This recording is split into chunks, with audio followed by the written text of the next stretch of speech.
All right, hey folks, it's Faz here from Faz Lifts. Today we're going to be talking about water. Weather's changing. We need to know how much water to drink for optimal health and performance. That's the topic of the day. But before that, thank you for making it onto my channel.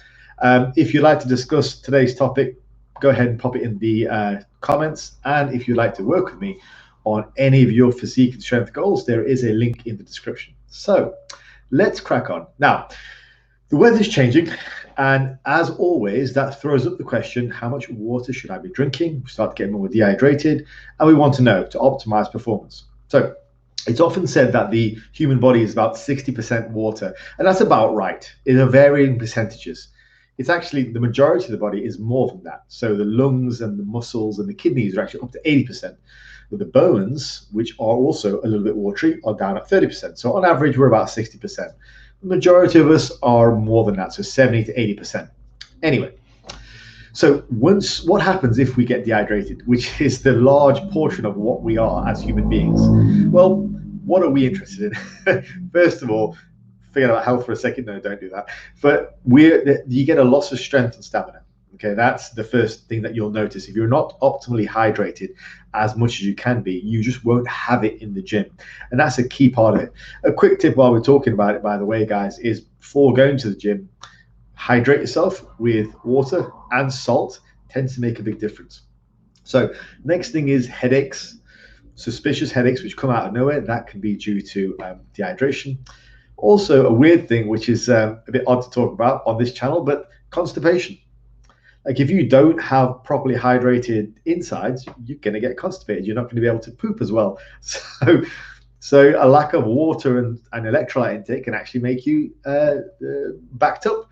And for those of you guys who've been on the ketogenic diet, like that really strips your body of electrolytes, which is one of the reasons why you lose so much water on the keto diet. You'll notice that that's a side effect. Constipation can happen. It's not just about fiber. It can be water intake and hydration status as well. So there you go. Another thing is sleep. It can massively affect sleep. You'll notice as the weather changes, one of the first things to go is your ability to have a good restful night's sleep. Now, part of that is just feeling hot, but also if you aren't properly adequately hydrated, your body's ability to regulate its temperature by itself will be impaired. So that will exacerbate the problem of just being hot. So that's something to bear in mind as well. And more than likely, you'll be getting up to go for a pee more often because you won't be retaining the water as well. So after a while, what tends to happen is all of these small little things, they tend to become chronic because we just kind of get used to them. We kind of get used to the small headaches every now and again. We get used to poor night's sleep and we start to look into other reasons for it, like maybe we start taking melatonin. But the reality is, let's just get the basics right first. The water intake may well be causing it, particularly as the weather changes.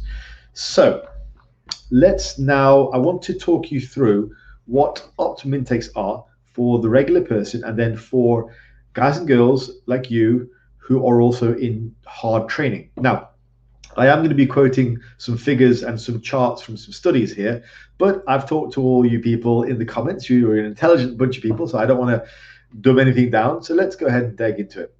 All right. So firstly, a bottom line figure for how much water a male should be drinking per day as a minimum. And this is based on non-training days. So just average walking around. We're looking at about 3.5 liters. Now, there is a study which has measured how much water is lost through various means in the body. And the total figure it's come up with is 3.5 liters. That's a lot. And I'd be willing to bet most people, maybe not you guys and girls watching this, but most people in the public probably aren't chugging down 3.5 liters of water per day. So they may well be walking around chronically dehydrated. And the general population, a lot of them are. They do have random headaches. They do get constipated. They do have poor sleep.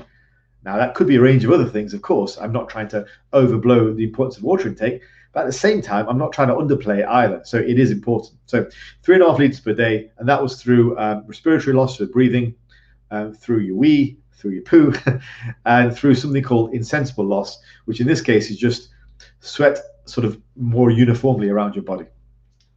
So that's 3.5 liters. Now, we also know that in addition to that, there are other losses through sporting activities. But firstly, let's cover the women. So next up, we have the women. For women, it's a little bit less typically, and that's probably just more down to sheer body weight than anything else. So we're looking at a minimum figure of about 2.7, and that's for an age range of, say, 9 to 70. If you're younger than that, it's less. But that's still a lot of water. You know, it's still a lot of fluids per day. And next up, this is probably the really important one. How much water do you need on training days? So those extra days where you're sweating extra and more than you normally would. Now, depending on the activity, it could be anywhere between half a litre of extra fluids to as much as 2 litres extra or 2.5 litres extra. We have that based on different activities. So anything from water polo to rugby can need less than half a litre to up to 2.5 litres extra per day. Now, what I would say is for every hour of exercise, a good rule of thumb is about a litre, in addition to what else you're drinking. So my general figure for the day is about 5 litres. That's what I shoot for. And that is altogether of fluids. So what I'll do is I will tend to have 1 litre per meal. That's a nice practical way of ensuring that you're ticking the boxes. So I normally have about 4 meals per day. And so I'll tend to have a litre per meal, and then I'll normally have a litre extra when I'm in the gym.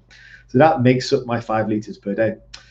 And I do, while I sort of mentally track it, just like I do with food. But if you are tracking your protein and your calories and your macros as intently as you should be, then you can also track water intake as well. And if you're on a meal plan, then it might be a good idea to add in a certain amount of water per meal, like a litre per meal is what works for me. That's what I would suggest, just so you are ticking off those boxes, and then see the improvements. You may well find some improvements in your health, in your performance, how you feel day to day, your sleep perhaps, particularly as the weather's changing.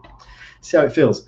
Now, the other aspect to hydration is electrolytes and salt intake, salt and potassium, but it's a big enough topic that I'll probably cover it again separately in a separate video, because it's quite a big topic for guidelines and how much, and also sort of health caveats as well. But for a healthy person, as long as they're healthy, they should be salt in their food to taste, so that will help hydration, because the salt helps the body to hold on to the water. So I'll just finish with that, but watch out for that video next time. All right, folks, hopefully that was useful. If you have any comments about this, that'd be great. If you haven't yet subscribed, please go ahead and subscribe to my channel. And yes, I will speak to you in the next video. Take care.